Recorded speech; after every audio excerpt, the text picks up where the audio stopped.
இந்த போராட்டம் நிறுத்தப்பட்டு விட்டது என்று தகவலையும் சில பேர் பதிவு செய்து கொண்டிருக்கு. ஆனால் இந்த 105வது நாளில் எங்களுடைய போராட்டம் தற்காலிகமாக இடைநிறுத்தப்பட்டிருக்கு. ஆனால் பலர் அதில் கேட்டார்கள், உங்களை யாரோ காசு தந்து நீங்கள் போராட்டத்தை முன்னெடுக்கிறார்கள். இந்த இடத்தில் நான் உறுதி செய்து கொள்கிறேன், எங்களுடைய மாண்புமிகு ஜனாதிபதிக்கு மதிப்பளிக்கக்கூடிய விதத்தில் தான் நாங்கள் இந்த போராட்டத்தை தற்காலிகமாக நிறுத்தியிருக்கிறோம். அதற்கு எதிராக அவருடைய அரசு செயற்படுவது எங்களுக்கு மிகவும் ஒரு கவலை அளிக்கும் ஒன்றாக இருக்கின்றது. பேருந்துகளில் சென்று ஜனாதிபதி மாளிகைக்கு முன்னால் இதுவரை வடக்கிலிருந்து யாரும் செல்லாத அளவுக்கு நாங்கள் சென்று அங்கே மிகப்பெரிய ஒரு போராட்டத்தை மக்கள் செய்திருந்தார்கள். எந்த மனிதனுக்கு துன்பம் விளைவிக்கப்படும் அங்கு அவருடைய குரல் ஓங்கி ஒலித்தது ஒழிய தமிழ் பக்கம் சார்பான ஒரு குரலாக அது ஒலிக்கவில்லை. அது அவரால் வழிநடத்தப்பட்ட மாபெரும் அரசியல் தலைவரெல்லாம் அந்த அவருடைய எண்ணங்களை எல்லாம் குப்பையில் போட்டுவிட்டு தங்களுடைய சுயநலத்தோடு செயற்படுவதனாலே பல 30-40 ஆண்டுகளாக முன்னெடுக்கப்பட்ட மக்களுடைய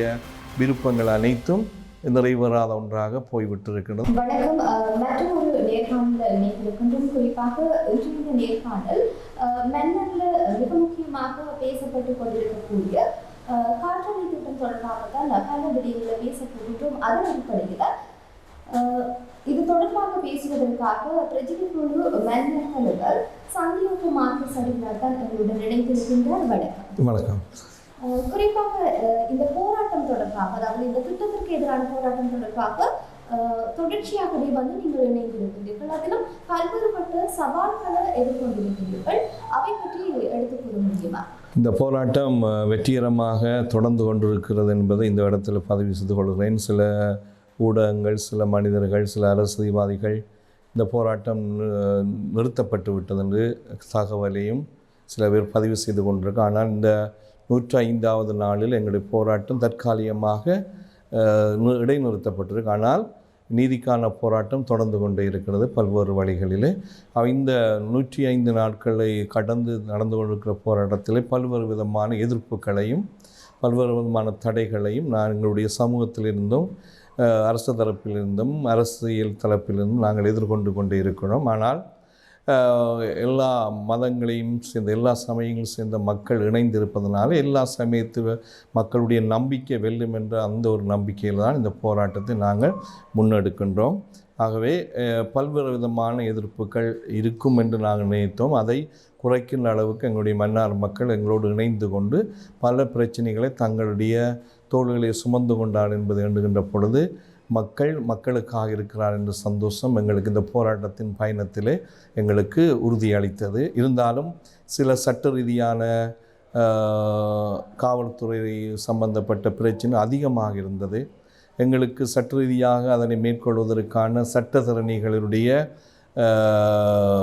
ஆலோசனைகளை பெறுவதற்கான தளம் எங்களுக்கு மிகவும் குறைவாக இருந்தது. எங்களுடைய போராட்ட காலத்திலே அதை எவ்வாறு மேற்கொள்வது என்ற ரீதியிலே எங்களுக்கு மிகவும் குறைவாக இருந்தாலும் சில சட்டத்தரணிகள் எங்களுடைய மன்னாரில் இருக்க சில சட்டத்தரணிகளோடு இணைந்து பயணித்ததினாலே எங்களுடைய சில பிரச்சனைகளை நாங்கள் முகம் கொடுக்கக்கூடியதாக இருந்து, அத்தோடு பணம் எங்களுக்கு தேவைப்பட்டது. ஆனால் பணத்தை நாங்கள் யாரிடம் கை நீட்டி வாங்கவில்லை. ஆனால் அவர்களாக தாங்களாக கொண்டு வந்து எங்களுக்கு எல்லாவற்றையும் தந்தார்கள். சாப்பாடு தந்தார்கள், நீர் தந்தார்கள், எல்லாத்தையும் தந்து எங்களுடைய போராட்டத்தை முன்னெடுப்பதற்கான எல்லா உதவிகளையும் எங்களுக்கு செய்திருக்க. இருந்த பொழுதிலும் பல்வேறு பிரச்சனை அதுகளை எழுந்தது. பலர் அதில் கேட்டார்கள், உங்களை யாரோ காசு தந்து நீங்கள் போராட்டத்தை முன்னெடுக்கிறார்கள். இந்த இடத்தில் நான் உறுதி செய்து கொள்கிறேன், யாரும் எங்கள் இந்த போராட்டத்தை முன்னெடுப்பதற்கு பணம் தரவில்லை.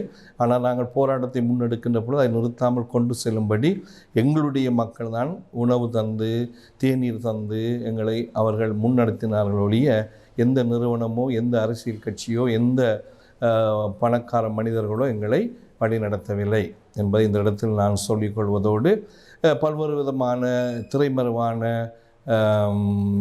இடையூறுகள் வந்து, ஒன்று இது சமயம் சார்ந்தது என்று ஒரு பூசுதலை அவர் ஒரு விளக்கத்தை கொடுத்திருந்தால் பலர், இது சமயம் சார்ந்ததல்ல, மொழி கடந்து இனம் கடந்து சமயம் கடந்து சமயங்கள் கடந்த ஒரு மக்கள் போராட்டம் என்பதை மீண்டும் மீண்டும் நாங்கள் சொன்னோம். இருந்த பொழுதிலும் பலர் அந்த போராட்டத்தை சீர்திருப்பதற்காக இது கத்தோலிக்க மக்களுடைய, இது கிறிஸ்தவ மக்களுடைய போராட்டம் என்று சொன்ன பொழுதிலும் எங்களோடு பல்லாயிரக்கணக்கான சைவ மக்களும் பல்லாயிரக்கணக்கான முஸ்லீம் மக்களும் எங்களோடு இணைந்து கொண்டு இதை மிகவும் இந்த பொய்களை அவர்கள் இல்லாமல் செய்தார்கள் என்பதை வரலாற்றிலே இந்த 105 நாட்கள் எங்களுடைய போராட்ட வரலாற்றில் காணக்கூடியதாக இருந்தது. இன்னும் நாங்கள் தொடர்ந்து கொண்டிருக்கிற போராட்டத்தில் இன்னும் தடைகளை ஏற்படுத்துவதற்கு காத்து கொண்டிருக்கிறார்கள்.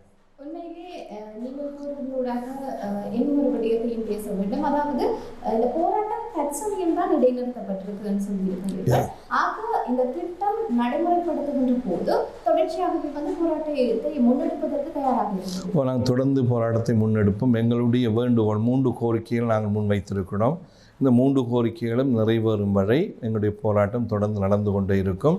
எங்களுடைய மாண்புமிகு ஜனாதிபதிக்கு மதிப்பளிக்கக்கூடிய விதத்தில் தான் நாங்கள் இந்த போராட்டத்தை தற்காலிகமாக நிறுத்தியிருக்கிறோம். அவர் எங்களுடைய 3 கோரிக்கைகளுக்கும் அவர் செவிமடுப்பான நம்பிக்கையோடு அவருடைய அமைச்சரவை தீர்மானத்துக்கு நாங்கள் சற்று மரியாதை கொடுக்கும் முகமாக இது சற்று நிறுத்தியிருக்கிறோம்.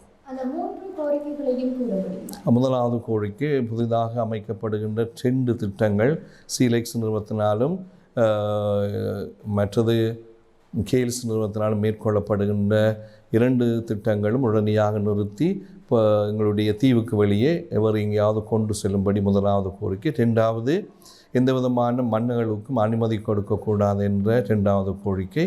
3வது கோரிக்கை மன்னாரில் அமைக்கப்பட்ட 36 மின் காற்றாலை கோபுரத்தினாலே மன்னார் மக்களுக்கு ஏற்பட்டிருக்கின்ற பாதிப்புகள், மனித உரிமை மீறல்கள் எல்லாவற்றையும் உடனடியாக நிவர்த்தி செய்வதற்கான நடவடிக்கைகளை மேற்கொள்ளும்படி நாங்கள் கேட்டிருக்கிறோம். இந்த 3 கோரிக்கைகளை முன்வைத்திருக்கிறோம்.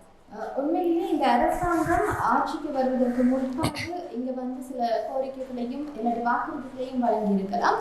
அதே நேரத்தில் உள்ளூராட்சி மன்ற தேர்தலின் போதும் ஜனாதிபதி அனுர்குமார் திசாநாயக்க வாக்குறுதியை வழங்கியிருந்தார். இந்த திட்டத்தை நிறுத்துவது போன்ற அவருடைய கருத்து அமைய பெற்றிருக்கிறது. ஆனால் அந்த தேர்தல் முடிவடைந்து அவருடைய கட்சி வெற்றி பெற்றிருந்தது.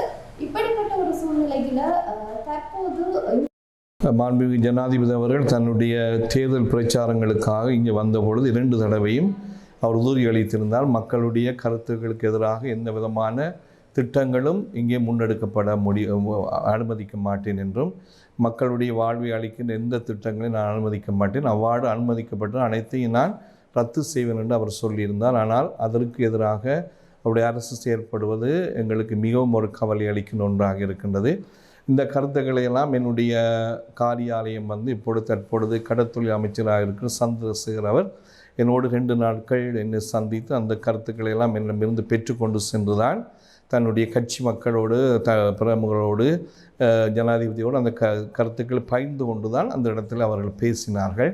ஆனால் அவ்வாறு உறுதியளித்த பின்னும் அவர்கள் இந்த மக்களுக்கு எதிரான மனித உரிமை மீறல் திட்டங்களை முன்னெடுப்பது மிகவும் கவலைக்குரியதாக இருக்குது. அரசு மக்களுக்கா அரசுக்கா என்ற ஒரு கேள்வி எங்களுக்கு எழுந்து கொண்டிருக்கிறது.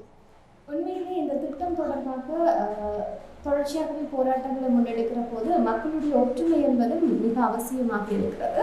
அந்த வகையில் மக்களுடைய ஒற்றுமை எவ்வளவு தூரம் இருக்க வேண்டும், அது தொடர்பாக நீங்கள் கருத்துக்களை? மக்கள் எல்லாம் முழுமையாக எங்களுக்கு வரலாறு காணாத 2 நிகழ்வுகள் இந்த போராட்டத்தில் நடைபெறும். ஒன்று மாபெரும் போராட்டம் ஒன்றை நாங்கள் மன்னால் நிகழ்த்தி காட்டினோம். மக்கள் எல்லோரும் இணைந்து மாபெரும் சக்தியாக தங்களுடைய சக்தியை காட்டியிருந்தால் ஒன்று. அடுத்ததாக நாங்கள் இங்கிருந்து வாகனத்தில் சென்று பேருந்துகளில் சென்று ஜனாதிபதி மாளிகைக்கு முன்னால் இதுவரை வடக்கிலிருந்து யாரும் செல்லாத அளவுக்கு நாங்கள் சென்று அங்கே மிகப்பெரிய ஒரு போராட்டத்தை மக்கள் செய்திருந்தார். ஆகவே மக்கள் இணைந்திருக்கிறார். ஆனால் மக்கள் மத்தியில் ஒரு பயம் ஒன்று வந்திருக்கிறது. அரசு தன்னுடைய சட்டங்களை பிரயோகித்து பயன்படுத்தி மக்களை அடக்கலாம் என்று பயத்திலே மக்களெல்லாம் ஒதுங்கி நிற்கின்ற ஒரு நிலை உருவாகியிருக்கிறது. இப்பொழுதும் நான் அது சம்பந்தமான ஒரு வழக்கு போய்விட்டு தான் இந்த இடத்திலே வந்து நிற்கின்றேன். இந்த காற்றாலை திட்டம் தொடர்பாக பேசுகிற போது அதில் ஏழை பல விடயங்களை பேசுகிற போது குறிப்பாக இந்த மண் பல தலைவர்களை கண்ட மண்ணாக இருக்கிறது. அந்த வகையில் மறைந்த ராஜீவ் ஜோசப் ஆண்டனை பற்றி கூற முடியும்? அவர் ஒரு சமயங்கள் கடந்த, இனம் கடந்த, மொழி கடந்த ஒரு மனிதத்தை மதிக்கிற ஒரு தலைவராகத்தான் அவர் தன்னுடைய பணிகளை முன்னெடுத்திருந்தார்.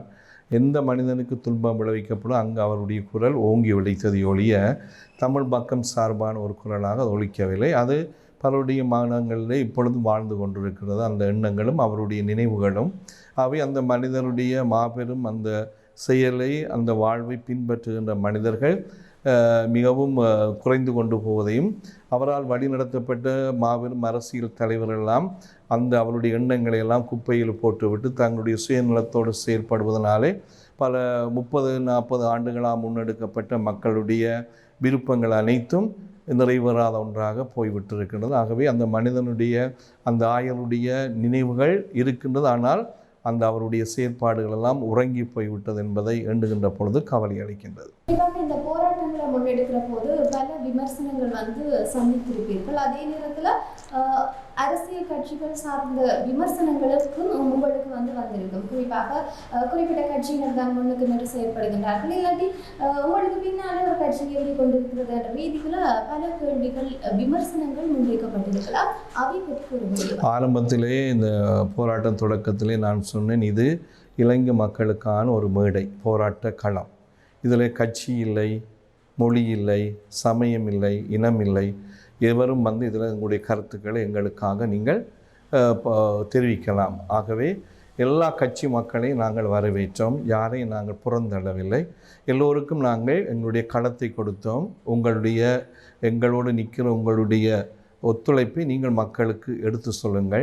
எங்களோடு நீங்கள் இருப்பதான அந்த ஒரு அடையாளத்தை நீங்கள் பதிவு செய்யுங்கள். எல்லா மக்களுக்கும் எல்லா அரசியல்வாதிகளுக்கும் நாங்கள் 2 கரங்களை விரித்து அழைத்திருந்தோம். ஒரு சில அரசியல்வாதிகள் அதில் இருந்து அவர் தங்களுடைய கருத்துக்களை பதிவு செய்து எங்களுடைய போராட்டத்தை கையொடுத்தார்கள்.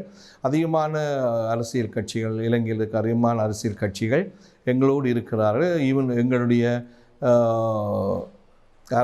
அரசு கூட எங்களோடு சில விடயங்களை எங்களோடு இருக்கிறார்கள். என்றாலும் சில விடயங்களை அவர் தவிர்த்துக்கொள்ளும் மூலமாக எங்களை விட்டு பிரிந்து செல்லுகின்ற ஒரு நிலை இருக்குது. ஆனால் அரசியல் கட்சிகள் அனைத்தும் எங்கள் சார்பாக இருந்ததை நாங்கள் கவனிக்கக்கூடியதாக இருந்தது.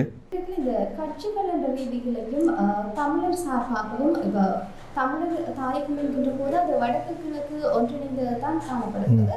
ஆனாலும் தற்போது ஒரு சிதைப்பு நிலை அல்லது சிதறி போயிருக்கக்கூடிய ஒரு நிலைப்பாடு ஒன்று தென்படுகிறது. எனவே இவை பற்றி உங்களுடைய பார்வை எப்படி?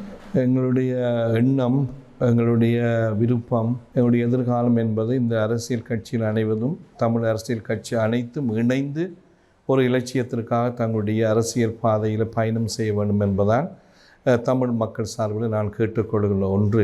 உங்களுடைய கடந்த கால குறைகளையும் கடந்த கால கண்டனங்கள் குரல்களை எல்லாவற்றையும் ஒதுக்கி தள்ளிவிட்டு எங்களுடைய மக்களுடைய நிம்மதியான வளர்ச்சி நிறைந்த அபிவிருத்தி நிறைந்த நம்பிக்கையுடைய எதிர்காலத்தை ஒரு வாழ்வை அமைத்து கொடுக்க உங்களுடைய வாழ்வில் இருக்கிற உங்களுடைய கட்சிக்கு இடையில் இருக்கிற எல்லாவற்றையும் விட்டுவிட்டு தமிழ் மக்கள் என்ற அந்த ஒற்றை புள்ளியில் நின்று அரசியல் செய்யுமாறு அன்போடு பாசத்தோடும் என்னுடைய உறவுகளை, அரசியல் கட்சியில் இருக்கிற உறவுகளை நான் கேட்டுக்கொள்கிறேன்.